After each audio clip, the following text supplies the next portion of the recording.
Hi friends, कैसे हैं आप सब। स्वागत है आप सबके देहाती भोजपुरी लोकगीत चैनल पे। तो आज आप सबके बीच छठ व्रत गीत सुनाऊंगी, तो वीडियो के अंत तक बने रहिएगा। जी हाँ, यदि चैनल पे नए हैं तो प्लीज चैनल को सब्सक्राइब करना ना भूले, ताकि जब भी मैं वीडियो अपलोड करूँ तो नोटिफिकेशन आप सबको सबसे पहले मिले।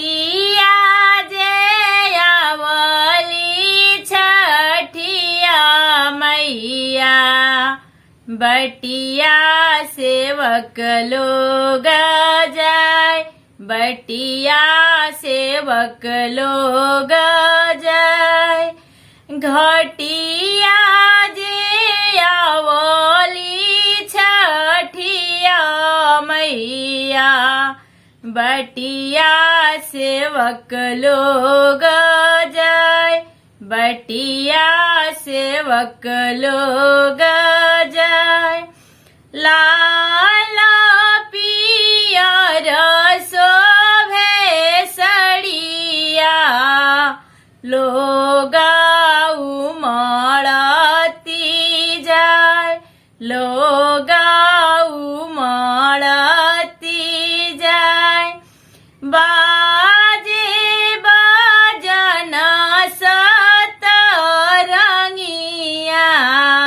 बहंगी लचकती जाय, बहंगी लचकती जाय। धीरे धीरे जाले बालकावा जाले छठी मैया के घाट, जाले छठी मैया के घाट। घटिया पर रखबो दौरावा देबो दिया ना जराय, देबो दिया ना जराय। जल पैसी खाड़ बाड़ी तेवैया जोहेली सूरज देव के बाट, जोहेली आदित्य देव के बाट। जलावा में खाड़ तेवैया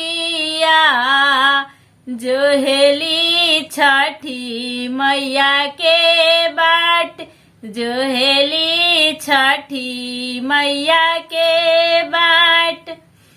उगीना सूरज लाली दहिया लेबो यार घत हार, देबो यार घत हार।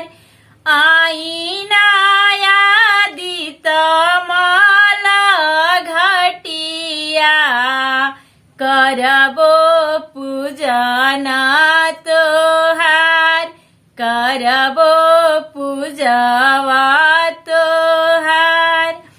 छठी मैया आवली घटिया बटिया सेवक लोग जाय, बटिया सेवक लोग